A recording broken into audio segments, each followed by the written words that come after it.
आप तक पहुंचा दें, क्योंकि शायद श्वेता ऐसा लग रहा है कि रुझान अब सामने आने लगे हैं। रुझानों में किसका पहला रुझान, कौन आगे चल रहा है, ये देखने वाली बात है। फर्स्ट इंडिया न्यूज बता रहा है कि बीजेपी का खाता खुला है। रुझानों में सबसे पहले दिल्ली में पहली सीट पर बीजेपी के पक्ष में रुझान आया है। अब ये पहला रुझान क्या नतीजों में तब्दील होता है और आखिरी रुझान किसका होगा, ये भी हर किसी की नजर रहती है। लेकिन सबसे पहले फर्स्ट इंडिया न्यूज ने आपको जानकारी दी श्वेता कि दिल्ली में सबसे पहले भारतीय जनता पार्टी का खाता खुला है रुझानों में।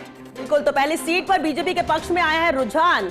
आरके पुरम सीट से बीजेपी आगे चल रही है। ये पहला रुझान है जो फर्स्ट इंडिया पर आप देख रहे हैं, फर्स्ट इंडिया न्यूज पर दिल्ली का ये पहला रुझान।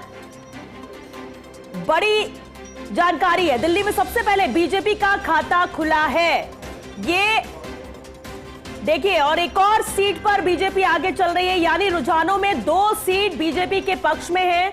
आरके पुरम सीट से भी बीजेपी आगे है। पोस्टल बैलेट की गिनती अभी जारी है, 8 बजते ही शुरू हुई, लेकिन ये जो पहला रुझान आया है पोस्टल बैलेट में बुराड़ी से भी ये जानकारी मिल रही है। देखिए रुझान अभी सामने आ रहे हैं, क्योंकि जैसे जैसे रुझानों में आगे नजर आएगा ये आंकड़ा, जिसमें बीजेपी भी 2 सीटों पर आगे चल रही, तो आम आदमी पार्टी भी 2 सीटों पर आगे चल रही है। ये 2-2 का आंकड़ा है अभी शुरुआती दौर में, लेकिन जो पहला रुझान आया दिल्ली के परिणामों को लेकर, ये रुझान है पहला बीजेपी के पक्ष में, यानी खाता जो खुला वो बीजेपी से। जंगपुरा सीट पर भी आम आदमी पार्टी आगे चल रही है। ये भी बहुत दिलचस्प है, क्योंकि मनीष सिसोदिया है वहां से। तो अब ऐसे में देखना होगा कि क्या ये रुझान वाकई में रिजल्ट में तब्दील होंगे, क्योंकि अभी ये सिर्फ रुझान है। लेकिन रोहिणी से भी बीजेपी के विजेंद्र गुप्ता आगे चल रहे हैं। पोस्टल बैलेट में आरके पुरम से भी बीजेपी आगे चल रही है, यानी ये आंकड़ा 3-2 का हो गया है। बीजेपी 3 सीट पर आगे और आम आदमी पार्टी 2 सीटों पर आगे चल रही है। रुझान में दोनों बराबरी पे आ चुके हैं, जहां बीजेपी 3 सीट और आम आदमी पार्टी भी 3 सीट पर आगे चल रही है। पोस्टल बैलेट में ये काउंटिंग जारी है। देवली से आपके प्रेम चौहान है जो कि आगे चल रहे हैं। बीजेपी भी 3 सीटों पर आगे चल रही है और आम आदमी पार्टी का भी आंकड़ा 3 सीटों पर पहुंच चुका है रुझानों में। बिल्कुल, और अहम जानकारी, रोहनी से भी बीजेपी के विजेंद्र गुप्ता आगे चल रहे हैं, तो वहीं बुराड़ी से आपके संजीव झा अब आगे हो गए हैं।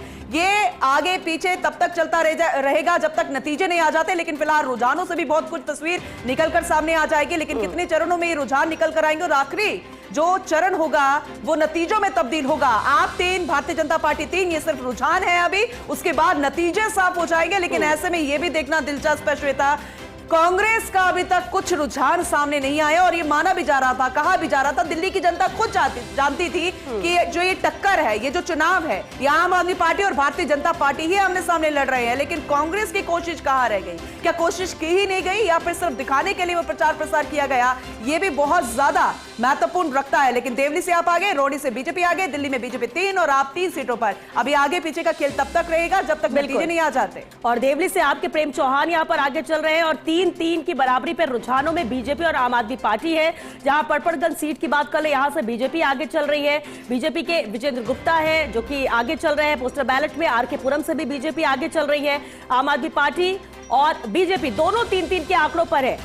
हालांकि देखना होगा किस तरह से रुझानों में जादुई आंकड़ा कौन सबसे पहले छूता है, वो भी बेहद दिलचस्प रहने वाला है। श्रीनगर से आप आगे चल रही है पोस्टल बैलेट में, देवली से भी आपके प्रेम चौहान है जो कि आगे चल रहे हैं और बीजेपी और आम आदमी पार्टी दोनों की 3-3 सीटों पर आगे चल रही है। यानी कि जो रुझान अभी आया है उसमें दोनों के ही पक्ष में बराबरी नजर आती है। देवली से आप आगे, रोहनी से बीजेपी आगे। और अब देखना होगा कि ये आंकड़ा किस तरह से तेजी से बढ़ता है रुझानों में इन 70 सीटों पर, क्योंकि काउंटिंग का दौर जारी है। हालांकि जिससे जिक्र कांग्रेस का आपने किया पूनम, क्योंकि दावे भले सबके हो, लेकिन एग्जिट पोल भी कांग्रेस को 0 से 2 सीटों तक ही दिखा रहा है। ऐसे में इन 70 सीटों में हो सकता है कहीं अगर 1-2 सीटों में जीत दर्ज कर सके कांग्रेस, तो हो सकता है रुझानों में सामने आ सकती है। वरना बीजेपी और आम आदमी पार्टी में ही कड़ी टक्कर है। जहां श्रीनगर सीट से आप अभी फिलहाल आगे चल रही है। पोस्टल बैलेट की इस वक्त काउंटिंग जारी है और जैसे ही ईवीएम खुलेगी तब और तेजी और रफ्तार नजर आएगी इन आंकड़ों में। बिल्कुल, और अब जंगपुरा सीट की बात करें तो अब बीजेपी आगे हो गई है और ये सब चलता रहेगा। लेकिन इस बीच में प्रत्याशियों ने तो पूरी कोशिश की है, जान यहां पर लगा दी गई, वोटों को मांगने के लिए, समर्थन मांगने के लिए जनता के साथ वो जुड़े रहे। हम हर एक पार्टी की बात करें, लेकिन उसमें भी आम आदमी पार्टी और भारतीय जनता पार्टी। लेकिन इस बीच में जो प्रचार प्रसार करने के लिए आए थे उनको भी देखना होगा कि किस पार्टी के नुमाइंदे कौन से स्थान पर गए थे, कौन सी सीट पर गए थे और किसको कितना फायदा मिला। ऐसे में राजस्थान के मुख्यमंत्री बजरलाल शर्मा का भी जिक्र करना होगा, ऐसे में सचिन पायलट का भी जिक्र करना होगा, क्योंकि ऐसे में ये पूरी 70 सीटें दलित समाज के वोटों का पूरी 70 सीटों पर असर पड़ता है। वो दलित वोट बहुत महत्वपूर्ण है, लेकिन इसमें मुस्लिम वोटर है, जाट वोटर है, गुर्जर वोट है, और इसके अलावा पूर्वांचल की हम बात करें, उनका कितना इफेक्ट पड़ा है, किस पार्टी को कितना ज्यादा वोटिंग प्रतिशत मिला, किसका वो वोट बैंक रहा, ये भी उतना ही ज्यादा जरूरी हो जाता है। क्योंकि आम आदमी पार्टी ने भी, कांग्रेस ने भी और भारतीय जनता पार्टी ने पूरी कोशिश करी थी और हर कोई वहीं पर दिल्ली में कब्जा जमाता नजर आया था, लेकिन उसका कितना असर पड़ता नजर आया वो भी आज साफ हो जाएगा। और इसलिए दिल्ली के चुनाव थे, राजधानी के चुनाव थे, लेकिन जितने बड़े चेहरे थे पूरे देश से पार्टियों के, वो सभी चुनाव प्रचार में जुटे रहे। और जिस तरह से वोट बैंक और जातीय कितने समीकरण कितने महत्वपूर्ण रहते हैं वो भी यहाँ पर नजर आया, और इसलिए उन चेहरों को भेजा गया जो इन समीकरणों को साध सके। और इसलिए राजस्थान की बात करें तो जहां मुख्यमंत्री भजनलाल शर्मा सक्रिय रहे, तो वहीं डॉक्टर प्रेमचंद बैरवा ने भी लगातार कमान संभाले हुई थी वहां पर अलग अलग सीटों पर जाकर प्रचार प्रसार करने के। अब कितना असर हुआ, किसको फायदा हुआ, ये तो परिणामों के बाद एनालिसिस में सामने आएगा, लेकिन जिस तरह से लगातार काउंटिंग बैलेट की जारी है उसे लेकर जो जानकारी मिल रही है और जो रुझान सामने आ रहे हैं उसमें अभी 4-3 का ये आंकड़ा है।